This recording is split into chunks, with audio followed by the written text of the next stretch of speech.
축복하며 사랑합니다. 오늘은 다시 돌이키라라는 제목을 가지고 함께 말씀을 나눠보고자 합니다.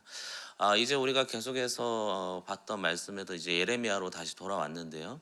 이 예레미야의 배경을 다시 설명을 하면 계속해서 죄 속으로 빠져 들어가는 이스라엘 그리고 유다 족속에 대한 내용들이 계속해서 등장을 합니다. 그들의 삶의 모습 가운데는 하나님께로 돌아오고자 하는 모습도 보였지만 다시금 죄를 사랑함을 통하여서 돌아가는 모습이 보여지죠. 오늘 우리가 읽고 있는 이 배경의 1절을 가서 보면 두 왕명의 왕이 등장합니다. 한 명은 요시아하고 한 명은 여호야긴인데 아버지와 아들의 관계이죠. 요시아는 종교개혁을 했던 사람입니다. 다시 얘기하면 우상들을 다 찍어버리고 성전을 정결화하는 그 역할을 했던 것이 요시아 왕인데, 그의 아들이었던 요요야김은 다시 우상을 숭배하고 우상을 받아들이고 어찌 보면 힘이 없는 왕이었기 때문에 강대국에 다시금 붙어서 살아가는 삶을 살아갔던 것이 오늘 등장하는 이 요야김입니다. 그러니까 우리가 바라보고 있는 예레미야는 죄악으로 돌아가는 그 습성에 대해서 우리에게 계속적으로 말해주고 있습니다. 즉 하나님이 원하시는 그 말씀대로 살아가는 것이 아니라 우리의 뜻대로, 아니면 우리의 편함대로, 아니면 어찌 보면 우리의 편의대로 살아가는 모습이 어떠한 모습으로 결론을 맺느냐를 우리에게 보여주는 것이 바로 예레미야서의 그 내용입니다. 근데 오늘 26장으로 와서 보면 이 여호야긴 왕의 모습이 쭉 등장을 하는데 2절에서 이렇게 말하고 있습니다. 2절 말씀인데 2절 말씀을 다시 한번 읽겠습니다. 시작. 여호와께서 이와 같이 말씀하시니라. 너는 여호와의 성전뜰에 서서 유다 모든 성읍에서 여호와의 성전에 와서 예배하는 자에게 내가 내게 명령하여 이르게 한 모든 말을 전하되 한마디도 감하지 말라. 오늘 우리가 읽고 있는 이 예레미야 26장은 예레미야의 외침이 등장하는데, 그 외침의 첫 번째 모습은 뭐냐면 바로 하나님의 명령, 하나님의 말씀을 가감없이 전하였던 것이 바로 예레미야의 외침이었다라는 것입니다. 우리는 수많은 설교를 듣습니다. 수많은 사람들의 말을 듣고 수많은 사람들이 가르치는 그 모든 설교를 듣게 되는데, 그 설교 속에서는 우리는 이러한 설교를 듣기를 원합니다. 좋은 말, 아니면 그 좋은 말 속에서 어찌 보면 듣기 좋아하는 것, 아니 다시 설명하면 듣기 좋아하는 말씀을 골라 들을 수 있는 시대가 지금의 시대가 아닌가라는 생각을 합니다. 우리에게 때로는 찌르는 말씀, 우리에게 있는 죄악을 자꾸만 얘기하는 말씀이 우리에게 주어짐에도 우리는 그것을 거부할 때가 있습니다. 때로는 말씀을 듣고 나서 나에게 그 언짢음이 생기면 오늘 말씀은 좀 이상한 것 같아. 아니 하나님의 말씀을 분명히 듣고 말씀에 나온 대로 그것을 강론하며 함께 나누는 그 시간에도 우리는 그 모습을 바로 받아들이지 못하고 오히려 싫어한다라는 것입니다. 근데 오늘 말씀에 보면 여호와께서 하나님이 예레미야에게 명령하신 게 뭐냐면 가감없이 전하라. 하나님의 말씀이라면 그들이 싫어하는 말이라 할지라도, 너를 죽이려 할지라도 하나님이 원하시는 그 말씀을 온전히 전하는 것이 마땅하다라고 말하고 있죠. 오늘 우리에게도 온전한 말씀이, 때로는 우리에게 찔리는 그 말씀을 준다 할지라도 그 말씀을 받아들일 수 있는 믿음이 우리에게 있기를 주님의 이름으로 소망합니다. 하나님의 말씀은 단지 우리에게 좋은 것으로만, 아니 우리가 생각하는 우리의 기준이 되는, 나의 삶에서 나에게 유익이 되는 것으로만 채워지는 것이 아니라 하나님이 원하시는 그 뜻대로 우리에게 주어져야 했다라는 것입니다. 당시에 여호야긴 왕은 자신에게 얘기하는 수많은 어찌 보면 그의 신하들이 있었습니다. 그리고 제사장들과 선지자들이 있었지만 그에게 다 좋은 말만 하죠. 당신의 앞길에는 모든 것이 잘 선행될 것입니다. 당신이 하는 그 모든 일에 모든 것이 잘 이루어질 것입니다 라는 이야기만 듣기를 원했습니다. 그러니까 결국은 예레미야라는 사람이 와서 당신이 잘못하였고 하나님께로 돌이키지 않으면 당신의 모든 것들이 무너질 것입니다 라는 이 얘기를 이 요요야김은 받아들이지 못했다라는 것입니다. 그러나 우리가 온전한 신앙인이라면, 하나님 안에서 우리가 살아가는, 하나님의 말씀으로 살아가는 자라면 하나님이 주신 말씀을 온전히 다 받아들일 수 있는 그 모습이 우리에게 있어야 한다라는 것입니다. 그래서 오늘 우리에게 말씀하신 것, 신명기 4장 2절에 가서 보면 내가 너희에게 명령하는 말을 너희는 가감하지 말고 내가 너희에게 내리는 너희 하나님 여호와의 명령을 지키라 라고 얘기합니다. 다시 얘기하면 하나님의 말씀이 우리에게 주어졌다면 그 말씀이 때로는 내 생각에 맞지 않는 것 같다라는 생각이 든다 할지라도 하나님 여호와의 명령이라면 그 말씀에 순종하는 은혜가 오늘 우리에게 있기를 주님의 이름으로 소망합니다. 때로는 우리가 이 말씀을 또 어떻게 받아들이냐면 변형합니다. 내가 원하는 대로 조금씩 바꿔가요. 하나님은 분명히 하지 말라라고 말씀하셨는데 이 상황에서는 할 수 있고 이 상황에는 그냥 하지 말아야지 라고 얘기하는 그 말씀을 변형하는데, 분명한 말씀은 가감하지 말고 변형하지 말고 그대로 우리가 따르는 은혜가 오늘 우리에게 있어야 할 줄 믿습니다. 저도 이제 설교를 준비하면서 설교 내용을 이제 전하기 전에 계속해서 탈고를 하는데, 탈고를 하다 보면 이 내용 너무 불편하지 않을까? 이 내용을 전하면 전화 오지 않을까? 문자 오지 않을까? 라는 생각을 가끔 합니다. 근데 이제는 그 생각 안 하고 열심히 하려고요. 왜냐하면 하나님의 말씀이라면 가감 없이 전할 수 있는 그 은혜도 우리에게 주시는 줄 믿습니다. 또한 그와 마찬가지로 그 마음으로 준비하는 그 설교자와 그 설교 속에 하나님은 들을 수 있는 그 길을 열어주실 줄 믿습니다. 그래서 첫 번째, 예레미야가 그들에 대한 외침은 가감없이 하나님의 말씀을 전하고 들을 수 있어야 한다라는 것입니다. 두 번째로는 우리 다시 2절에 가서 보면 그들이 듣고 닦아 돌아오라 라고 얘기하고 있죠. 그러니까 이 내용이 뭐냐면 우리에게 다시금 돌아오라, 하나님의 말씀이 주어지면 3절입니다. 3절 말씀 우리 함께 읽겠습니다. 26절 3절인데 함께 읽겠습니다. 그들이 듣고 혹시 각각 그 악한 길에서 돌아오리라. 그리하면 내가 그들의 악행으로 말미암아 그들에게 재앙을 내리려 하던 뜻을 돌이키리라. 그래서 두 번째 외침은 이제 가감없이 말씀이 전해지고 너희가 받아들일 수 있다면 너희에게 주어진 그 모든 악한 길에서 이제는 다시 돌아오라는 것입니다.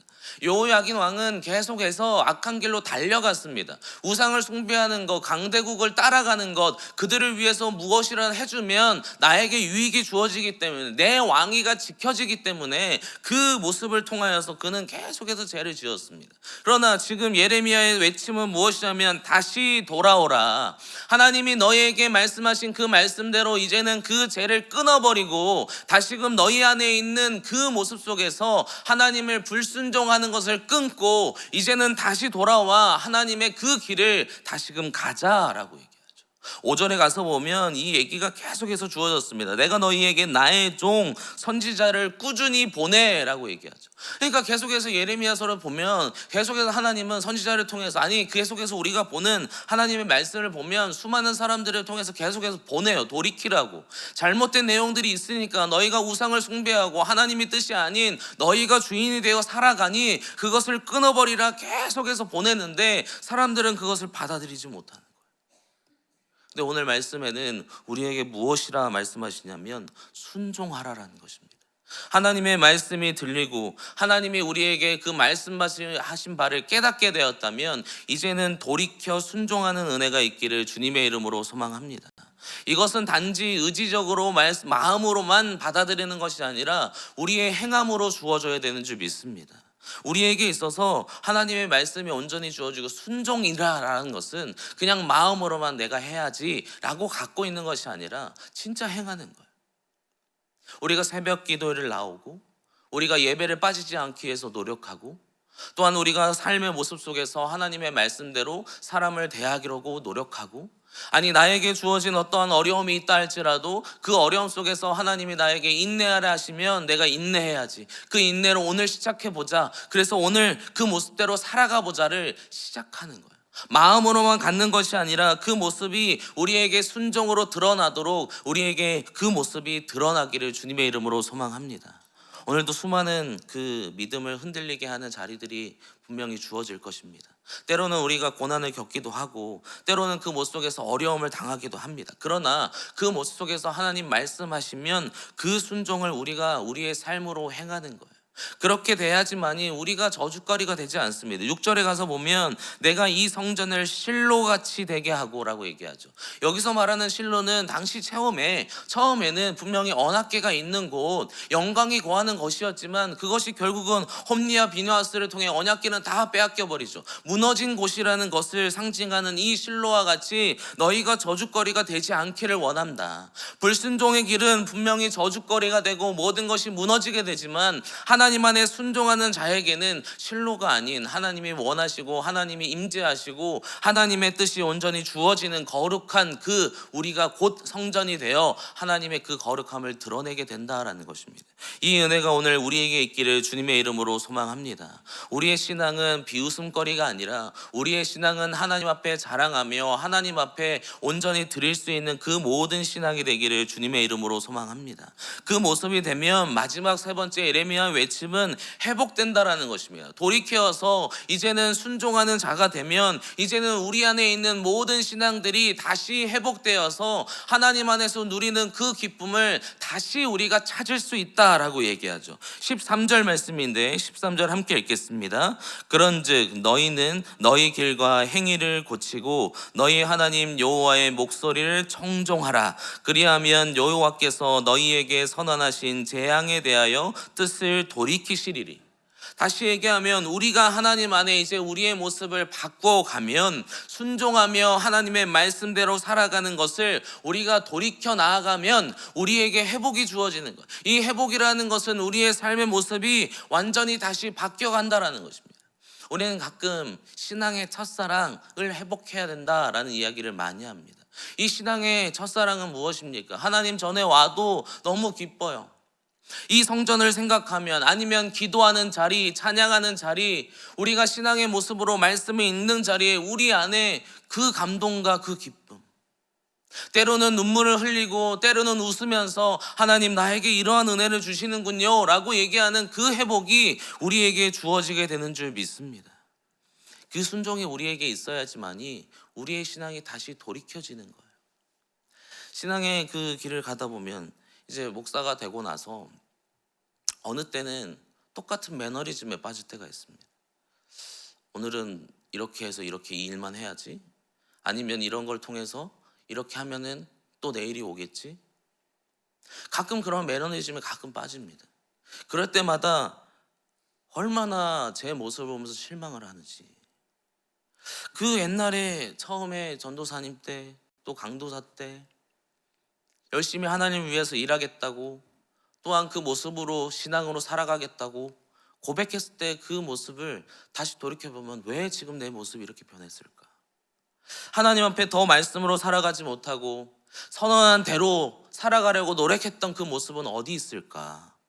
그것을 바라보면서 가끔은 제 모습에 실망할 때가 있습니다. 근데 오늘 말씀을 준비하면서 이 말씀이 저에게도 그리고 우리에게도 전해지는 것이 다시금 돌이켜서 그 신앙의 기쁨을 회복하라는 것입니다. 이 은혜가 오늘 우리에게 있기를 주님의 이름으로 소망합니다. 이전에 우리가 감동을 듣고 또한 그 속에서 하나님을 사랑하는 마음으로 그 충만했던 그 모습이 오늘 우리에게 회복되어지기를 주님의 이름으로 소망합니다. 실로와 같이 황폐해지는 것이 아니라 다시 돌이켜 순종의 길로 갔을 때, 또한 그 말씀이 우리에게 가감없이 전달되었을 때 그것을 받아들이고 그 모습대로 살아가게 되었을 때 결국 우리는 우리의 진리요 길이 되신 예수 그리스도의 그 길을 온전히 살아가는 은혜가 오늘 우리에게 있는 줄 믿습니다. 저는 소망하기를 오늘의 귀한 삶의 모습 가운데 하나님이 주시는 우리의 주신 그 은혜들을 오늘 풍족하게 누려가시는 귀한 다시 시작하는 그 은혜가 오늘 우리에게 있기를 주님의 이름으로 소망합니다. 그 모습이 우리에게 주어지면 이제는 내가 옳은 대로 옳은 소견대로 하지 않아, 오직 하나님의 말씀대로 하나님이 뜻하시는 대로 그 일들을 이뤄가는 일에 우리가 앞장서 나아가게 되는 줄 믿습니다. 특별히 지금 라오스를 떠난 우리 청년 선교팀들이 열심히 사역을 준비하고 또 사역을 행하게 될 겁니다. 그들의 앞길에도 하나님은 그들에게 분명히 순종하라, 나의 복음을 전하라는 그 말씀이 그들에게 전달되었고 그들은 순종하여 행하고 있습니다. 그러므로 하나님께서는 그 일에 반드시 하나님의 뜻을 이루어 주실 줄 믿습니다. 또한 그곳에서 그 복음이 분명히 전해질 줄 믿습니다. 이 믿음을 통해서 오늘 우리에게 보여주신 이 말씀, 예레미야가 외치는 다시 돌이키라, 돌아와 나의 말씀에 순종하여 그 삶대로 살아가는 그 기쁨 안에 우리가 다시금 우리의 신앙의 기쁨과 즐거움을 누려가시는 오늘 하루가 되기를 주님의 이름으로 소망합니다. 오늘 말씀이 다시 회복의 시작이 되어서 하나님의 뜻대로 나아가는 우리의 모습이 되기를 주님의 이름으로 간절히 소망합니다. 함께 기도하겠습니다.